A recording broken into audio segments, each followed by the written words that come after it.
Hello everyone, my name is Neetu Dalal. Welcome back to my YouTube channel called Edu Classes. Today's video is both different and very close to my heart because I have with me Miss Moita Gulrajani, who's not only a mental health professional but also a very dear friend. She's a special educator by profession and has and specializes in the field of learning disabilities. In today's video, we're going to talk about how to become a special educator in India. What are its scope and what is the remuneration and what is the eligibility criteria. So I welcome Miss Moita Gulrajani.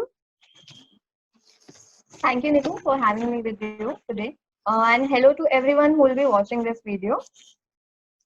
Okay. So let's start by understanding as to what you did, and maybe you like to start with your introduction as to so that our viewers can understand as to what are the basic qualifications required. Sure. Yeah. Sure. So I'll give a brief about me. I've done my bachelor's in psychology. Then thereafter, I did my postgraduate diploma in counseling and family therapy. At the end, I did my B.Ed in special education. Also, I have a little experience in the clinical setting. I worked with special kids over there. I worked with special kids in the clinical setting, also the school setting, and I did an internship in the hospital setting as well under a psychologist. So, who was primarily dealing with special kids only. So, it was an early intervention center. Okay. So that we understand better, Moita, could you explain it to us as to what is special education?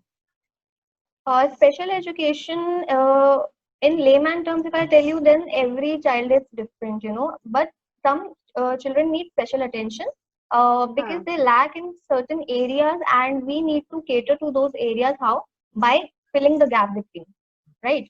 So we need to make it specialized as per the child by working towards the need and making such intervention so that the child can come to the same level as per the other kids. So as I understand, special educator is basically a bridge between the education system and the needs of these kids who need special attention, right? Yeah. Okay. Exactly. What, according to you, will be a few qualities to have if you are aspiring to become a special educator, and what few skills or capabilities would help you to become a special educator? So, for the key skill you need to have is patience, because what you are dealing with are slow learners, and then empathy to work with such children. Also, you need to have a lot of creativity in you to see things accordingly, how things will suit a child. The learning style of every child is different, and you need to cater to each children differently. All right. So according to you, these are the few skills that a special educator or somebody who's aspiring to become a special educator needs to have. Like you mentioned, empathy, creativity, and patience, right? So apart from the teaching ability that every teacher needs, as a special educator, you need these three. My next question that I genuinely want to know is that why did you choose to become a special educator, or what appealed to you? Because like you mentioned, it takes a lot of patience and a lot of creativity. So what was one thing that drove you to this profession? So like I mentioned, I did my bachelor's in psychology. So just after that, I was enrolled in an internship program, and there was these children with special needs. Just by working with them, I realized how much I love working with these children, and the amount of patience required is all there in me. Also, I felt really content working with them, so I thought there it is. I need to do this in my career. So you realize that it's maybe your calling and you enjoy working with them, though after the fact that it takes a lot of patience. I was like, oh, this is what I need to do. Just there. Good to know. Okay. So for a better understanding of people who are watching us, what are the basic minimum, eligibility criteria or the minimum requirements that you need to, like, in terms of qualification that you need to have to become a special educator? So the minimum eligibility to become a professional in this field is you need to have you need to pass your 12th examination with minimum 55%, and then you can pursue diploma in education. The diploma will be of 2 years, and that will qualify you to work with pre-primary and primary level grade children. Thereafter, later, you can go for B.Ed in special education, or you can do your B.Ed after your graduation in any other field as well. The minimum Okay. requirement to pursue B.Ed will be you need to have a degree in graduation. Already. After that, once you are through with your B.Ed degree, which is also of 2 years, then you can go for levels starting from pre-primary till 12th standard. Then after your B.Ed in special education, you can opt for M.Ed in special education, which is master's. And after that, you can go for lecturership, assistant lecturers, and special education teacher. You can go for those courses. So what I understand out of this is that the basic minimum qualification is 12th. You can do a diploma and then teach in primary, like you mentioned, in school. But if you want to teach till secondary level, then you have to do a bachelor graduation, which is for 3 years. Then follow it up by B.Ed in special education, right? Exactly. Then you will become eligible to teach in secondary. And you can also further go on and do your M.Ed in special education, which will, I think, open two doors for you. One can be you can still teach, maybe at college level or in school, or the other you can teach in the college itself, which has M.Ed special education. Okay. Okay. Now this takes me to my next question as to which are some of the popular or prominent institutes in India which are offering B.Ed in special education. Right. So first we need to understand which board is actually giving you the license to pursue your field work in this field, right? So that is the Rehabilitation Council of India. So once you go on that website, their official website, you get the whole list over there, which is state-wise given, which are approved by the Rehabilitation Council of India.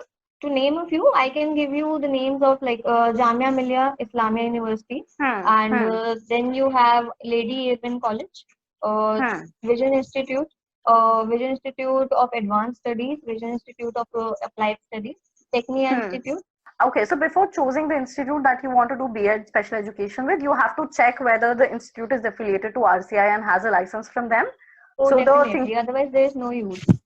Otherwise, it's not recognized and you will not be certified as a special educator.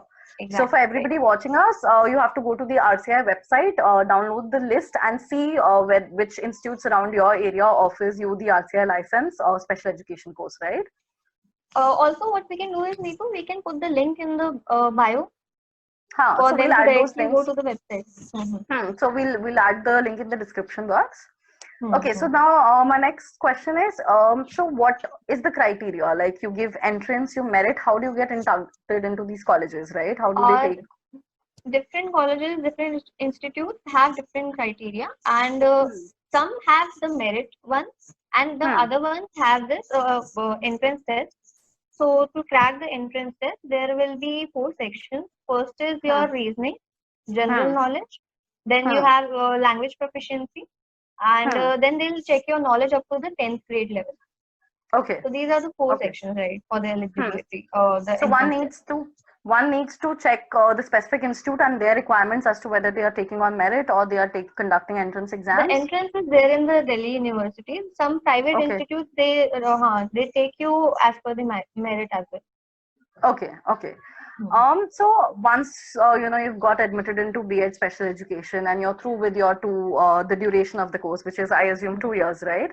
So what are some of the major agencies? I would like to add here that if you have done B.Ed in general B.Ed you have done, then you just need to do 1 year of B.Ed in special education. Okay, so if you followed your graduation by B.Ed in teaching, then you have to do just 1 year of B.Ed in special education. Right. Okay. Okay. All right. So the question that I was asking was that after you've completed your B.Ed in special education, what is the scope? What are some of the top, recruiting agencies that can hire you or where you can apply for a job? Like you can go in school first of all, right? The children, you'll directly deal with the children over there. Then you can go in the clinical settings. That is the after school hours where the children can come for the tuitions or extra hours they take, right? And then there are hospitals which have early intervention centers or who deal with special care. So special educators can work over there as well. And then there are NGOs, of course. So after you've completed your B.Ed in special education, you can either go for schools or rehabilitation centers, like you mentioned. Private practice, of course, is an option available, and then there are some hospitals also who deal with. Right, you can open your own clinic if you are licensed and you have the license number with you. You can open your own clinic as well. So now if I talk about special educator in the school setting, so what are the major job roles and responsibilities that a special educator is assigned in a school setting? What is it that they do? How is it that their normal day looks like? So basically, when you join your job, right, first of Hmm, all, what you need hmm, to do is, if the assessments are already done, hmm, then you can go on with the intervention plans. But if hmm, it is hmm, not done, there are certain schools because the awareness is, just starting to spread now. So hmm, there are hmm, certain schools in which the special educator was never there, right? hmm, So hmm, if you are hmm, going in one such school, then you have to hmm. start with the screening process. Okay, okay. That yeah. So that starts with the general teacher referring you the kids, and you go on with the informal assessment. You Hmm, make a team of the parents, the child, general hmm, teacher, administration, all the therapists. You come up hmm, with a plan. You know what all hmm, needs to be done with the child. हो सकता है hmm. बच्चे को emotional needs हो, साथ अच्छा, में उन हाँ behavioral hmm, patterns में change लाना हो, not just the hmm, education part, then you need to include the occupational therapist counselors as well. Also, hmm, not just hmm, working with the child, the home hmm, environment, the parents, you need to include hmm, them. So there are hmm, certain workshops, then there are counseling sessions, and you need to go on with the parents as well. hmm, Uh, hmm, then comes the school staff, the administration, the complete structure, right? hmm, There are hmm, certain things where you can bring changes. hmm, You suggest the changes because you know about them more, right? hmm, For an hmm, instance, if the child needs RAM, the child hmm, is not able to move properly, the child needs RAM. The instance if the child is not able to move properly, right? Uh, hmm, hmm, then the child is on the wheelchair. Then if hmm, there are only stairs in the whole building, how will the child go anywhere? You need to have hmm, ramps or the lifts. hmm, However, you hmm, need to have better structures like the friendlier washrooms. How hmm, does one hmm, child go into the washroom and stand up and sit over there? No, hmm, that hmm, cannot happen. hmm, And you need to have staff over there. You have to assist with the child. There can be shadow teachers, hmm. and so on and so forth. There are So many all things that can be done. hmm, hmm, hmm. So I Hmm. think what I understand from this is that the special educator, once you're appointed, you go through and you basically screen what all exists in the schools, right? And Right, what all could be exactly. changed, right? You Hmm. assess what is present and then how you can However, improve. you can make it better for the child, in any Hmm, way possible. hmm, Hmm. So whether it is collaborating with the administration, the parents, conducting workshops, seminars to, or even I think the fellow classmates also to make them more empathetic and Yes, understanding of workshops for how. them as well. So all of Hmm. this basically comes under the job responsibility of a special educator in school. Very, very, very true. Right. Hmm. So one thing that I want to understand, and I think you'll be able to highlight it in a much better way than what I already know. Like, what is the primary difference between a counselor and a special educator? Because I see that a lot of schools now have counselors, but not all of them have special educators. And a lot of times Right. you see those counselors only compensating for the special educator, right? So, what Right. can they do that? Because I think the training required would be different. That is a very sad reality because I would like to mention that CBSE, the Central Board of Hmm, Secondary Education, hmm, according to the Right to Education Act, hmm, 2009, right? hmm. So they have mentioned that every school affiliated with them need to have one special educator on board in the complete staff. Okay, And to okay. be in practical terms, if I tell you, one special educator for the whole school is actually difficult, but at least one is required. At least it's a uh, step further. oh yes, definitely. Hmm, The counselor hmm, can go for counseling. Counselor's work is hmm, to counsel. The counselor can work with the emotional needs or the behavioral needs of a child. They can go for activities maybe or other emotional disturbances, but hmm, not the role of special education. Education, hmm, no. hmm, That hmm. only the special educator is equipped with. Okay, okay. So then it doesn't suffice if you have a counselor. You need to have a special educator on board. Definitely, If your school is affiliated to CBSE, it's a mandate, right? mandate. So, but Yeah. I would ask you to I would ask you to highlight a bit as to what's the ground reality. Do a lot of because I don't think a lot of every school has a special educator on board. Even like you mentioned, it's a 2009 act. But has it happened that schools now have special educators with them? Execution, no. Hmm. Not entirely. Hmm. If we see, so there are Hmm. many Hmm. schools who are, who are incorporating it very perfectly. Okay. In fact, there is a school I know. So they are enrolling one special educator for every 3 classes. Okay. So Neetu, how many sections did you have in your school? One class. If I remember correctly, in my 11th and 12th, I used to have till J. So the school I studied from is a very popular school, and they have a lot of strength coming to them. And we used to have 50 students in each class. So yeah, it went up till J. Okay. And each section, how many students? 50. The strength used to be 50. So roughly we get the idea, right? The population of the school, a lot of people. And even if we say each class has one child with needs, right? That is the minimum I'm taking, okay? Then, going up to 3, 4 classes is enough for one special educator. True. But usually what happens is the special educator is given the whole school also, to assist the whole school, and which is not practically possible. But then somehow it has to be managed. These days, things are changing. But then if I go to the worst case scenarios, which are also there, I have seen schools where the principal doesn't know the meaning of special education. They don't know that there are children that need to be catered differently. Also, I think the very cliche response that one gets is that they have schools which are for them, right? And like you have special schools for special kids. So I think a lot of times schools often they are reluctant to even have give admission to somebody who's a special needs child. So yes, very very harsh reality. Yes. What happens is not only they are denied admission, but once they have got the admission, they are discriminated on many levels. The child might not have a very warm response from the staff or the children, or they might not be treated fine. Even after knowing that it is not the child's problem, right? The child is not doing on purpose. Still, you hold some grudges against the child. I have seen general class teachers doing this, or other administrative staff, doing this. So this one case I would want to talk about. I will not take any names, but then there was this child whose family migrated from South India. And he had a language barrier. He did not know Hindi much. Also, he was a typical case of attention deficit hyperactive disorder, ADHD, with learning disabilities. So what happened? Sometimes, obviously, he used to misbehave with other children. He used to create chaos, the usual, right? Which can be dealt with. In general case, you should be doing it. But later on, what happened? The school staff failed him on purpose. He didn't get admission, and then the family had to migrate back to South India. So that was really heartbreaking. Really heartbreaking. So something that could have been dealt with went out of hands.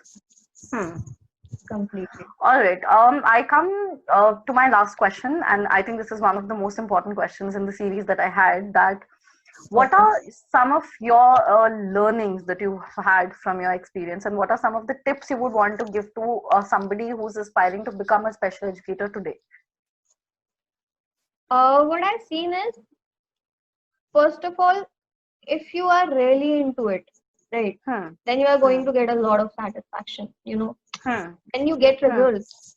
There can be times when it gets frustrating on your end, because you are repeating the same thing so many times, and you don't get the result, right? We all work to get the result, but once you start to see it, it is magical, it is amazing. Also, what I think is, once you are very true to your profession, this profession specifically, you need to determine that a lot of changes are to be brought about in the complete system, and one should completely work towards it. Be prepared to face the reality. There might be many obstacles even now, right now. There are times when you are always asked to take the periods where the other teacher is not coming, or you are asked to do the library work, because what the thing is, you don't have any work. So basically, they So, treat a special educator in some schools like a substitute teacher, right? oh yes, Especially, I definitely. think the same story that a counselor will share with you, that if some teacher is absent, so they give get substitute classes They very give easily. you, yes, substitute Hmm. classes. They'll give you the recess role, or ask you to be the supplement teacher. They can ask you to just stand at the reception, or go for the recess duties, the dispersal duties, all of those, Hmm. when you clearly have a lot on your plate already, which they Because don't understand. which they clearly don't understand as to what has to Of be done, course, and they probably think that it's because you're because it's not just teaching any subject, no, not any hmm, proper hmm. subject you are taking. So that's it. But because Hmm. it's a mandate to now have a special educator, so they rather have one and then think, that they don't understand what the Exactly. job roles are. Hmm. Hmm, hmm. Right. Okay, thank you so much, Moita, for being with us today and sparing your valuable time for coming with us and sharing some few insights and Oh, guiding I our loved audience it. as to. I hope you did, because for me it was really interesting and I got to know a lot of things that I did myself not know. So I hope it's like a good learning experience for everybody who's watching us. Thank you so much, Moita. Looking Thank forward you, to do Neetu. another video session with you.